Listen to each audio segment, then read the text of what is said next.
This is John Kidover, Chicago mayoral candidate, reading Ayn Rand's Virtue of Selfishness, The Cult of Moral Greatness, page 90. Prompted by confusion, helplessness, and fear of the entire subject of morality, most people hasten to answer guilty. No, of course I don't. Without any clear idea of the nature of the accusation, they do not pause to grasp that accusation as saying, in effect, surely you are not so unfair as to discriminate between good and evil, are you? Or surely you are not so evil as to seek the good, are you? Or surely you are not so immoral as to believe in morality?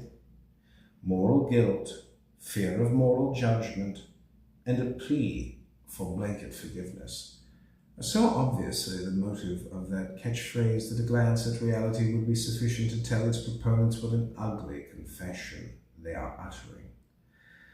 But escape from reality is both the precondition and the goal of the cult of moral greatness. Philosophically, that cult is a negation of morality, but psychologically, this is not its adherents' goal. What they seek is not amorality, but something more profoundly irrational, a non-absolute, fluid, elastic, middle-of-the-road morality. They do not proclaim themselves beyond good and evil. They seek to preserve the advantages of both. They are not moral challengers, nor do they represent a medieval version of flamboyant evil worshippers. What gives them the peculiarly modern flavor is that they do not advocate selling one's soul to the devil. They advocate selling it piecemeal, bit by bit, to any retail bidder. They are not a philosophical school of thought.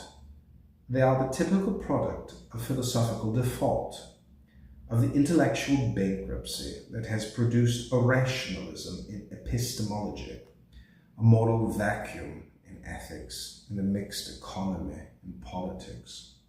A mixed economy is an amoral war of pressure groups, devoid of principles, value, or any reference to justice. A war whose ultimate weapon is the power of brute force, but whose outward form is a game of compromise.